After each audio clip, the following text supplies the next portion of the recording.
अध्यक्ष महोदय, मैं 2023-24 के पुरानी बजट पर बात करने के लिए खड़ा हुआ हूं। अध्यक्ष महोदय, कामगार विभाग, ऊर्जा विभाग और स्वच्छता विभाग और इसी तरह पानी पुरोठा के ऊपर बात करने के लिए मैं खड़ा हुआ हूं।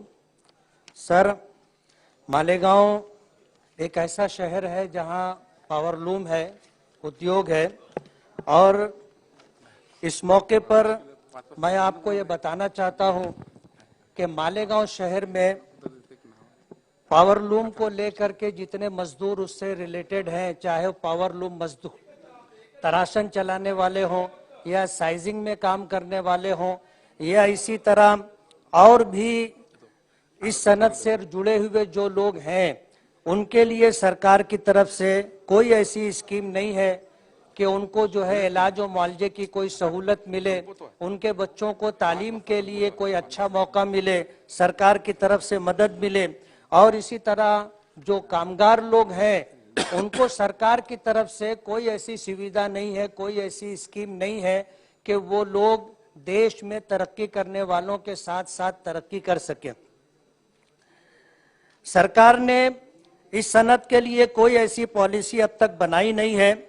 मेरी आपके मारिफत ये गुजारिश है कि इसके लिए सरकार कोई ऐसी स्कीम बनाए कि पावरलूम से जुड़े हुए जितने कामगार हैं उनको इलाज और मुआवजे के साथ, उनके बच्चों के तालीम के साथ और उनको जो है तरक्की के मौके मिले।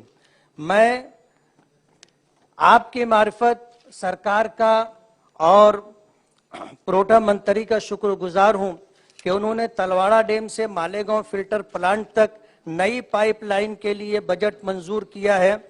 मैं मालेगांव वासियों की तरफ से सरकार का, मिनिस्टर साहब का शुक्रगुजार हूं।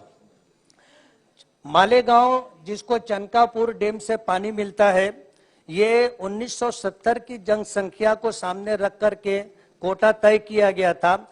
आज 50 साल में मालेगांव की आबादी 1970 के मुकाबले में बहुत आगे बढ़ चुकी है और कोटा वही है जो 1970 में मंजूर किया गया था। मेरी आपके मार्फत सरकार से ये गुजारिश है कि इस कोटे में इजाफा किया जाए।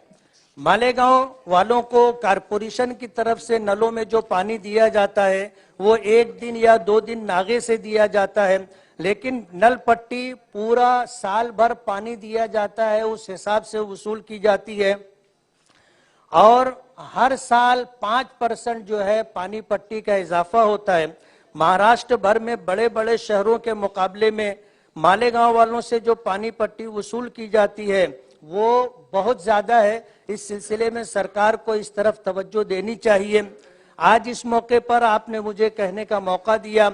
मैं आपसे ये कहना चाहता हूं कि महाराष्ट्र के अंदर पूरे देश के मुकाबले में बिजली सबसे ज्यादा महंगी है।